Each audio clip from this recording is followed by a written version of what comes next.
You watch the nuclear facility across the Mississippi River, the massive vessels passing, the traffic of Interstate and a distant cut across the horizon. North Louisiana is surrounded by industry. At your back is the Shell chemical refinery. There were once residences at the edges of its eastern fence line, but those houses are gone now.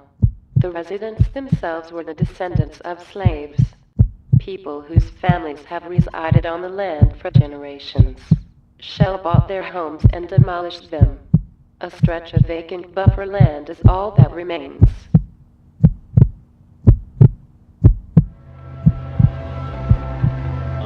When I came here in the 50s, there was nothing but rosa cane along the shoreline. And that was holding the shoreline together. So you were only losing about 2 or 3 foot a year. In other words, there's such an extensive root system.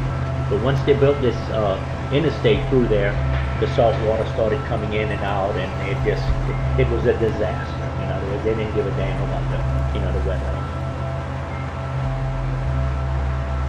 They came on in and they dug canals, and then they dug one clean across and both sides of the pipeline canal because of all the pipelines, they couldn't disturb that. So they came in through the Norco side, and they branched off through Bayou branch into the spillway, and then they came up to the pipeline canal. They dug another canal from the lake going to, and they teed off from there, coming up to the pipeline canal and going to the Parish Line Canal. And once they didn't take into consideration when they completed the project to close it off.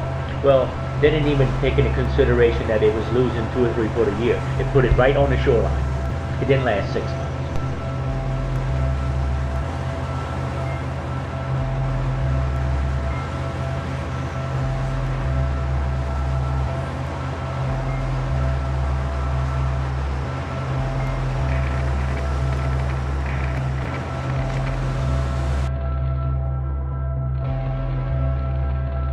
It's 28 minutes after 5 o'clock now, 1 hour and 18 minutes after the plane went down, and we're going to attempt to switch to, I think it's Logan Banks on the scene, at the scene of the crash in Kenner, Louisiana, and he has a police officer with him. Logan? For those of you who have relatives, who have friends on that airplane, we don't know their fate.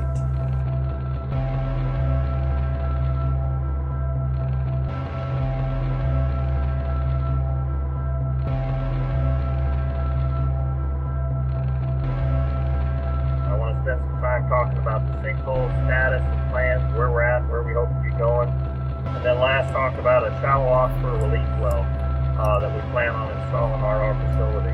So let me start with the re-entry well that went into cavern number 3. That observation well that we started drilling back around mid-August was late on September 22nd that we actually re-entered cavern number 3.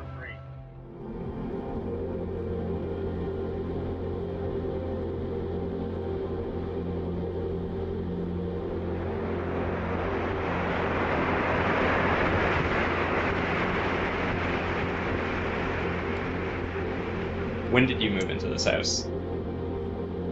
Sometime in 86, and I worked on it for a few months before we ever moved in it. Painted it. I got it all ready. I served on the first responders team. I got the call about 5 a.m. that I was needed to report for an emergency on the refinery, and we needed all hands on deck. And I thought it was somebody threw a bomb on the carport. I mean, it literally almost knocked me out of bed. I mean, once my feet was hanging off the edge of the bed, I woke up to a sound of shattering glass. Looked out of the back window when I seen all of the fire at Shell, all of the flares were going off. The fireball was so huge it lit up the sky, and it looked like daylight instead of night.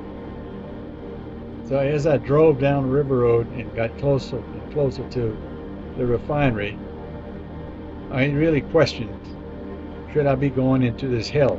An early morning explosion left one worker dead, 6 others are still missing. All I remember about the explosion was waking up with that loud noise and not knowing what was going on, and immediately running into the bedroom of my two children, Megan and Darren. They were both still sound asleep. Darren was covered with shattered glass, and he wasn't moving, and I was so afraid to reach down and touch him. I honestly thought he had died in it. If it would have happened when people were awake, not only in the houses that got destroyed, but on the refinery. If the refinery would have been in full operation, which they had plenty of construction workers that would have been killed had it been after 7 o'clock. The fire burned for at least a day, full blast. And then for about 3 days, there were small fires and hot spots. But it was about 3 days before anybody was allowed to go into the area and recover the bodies.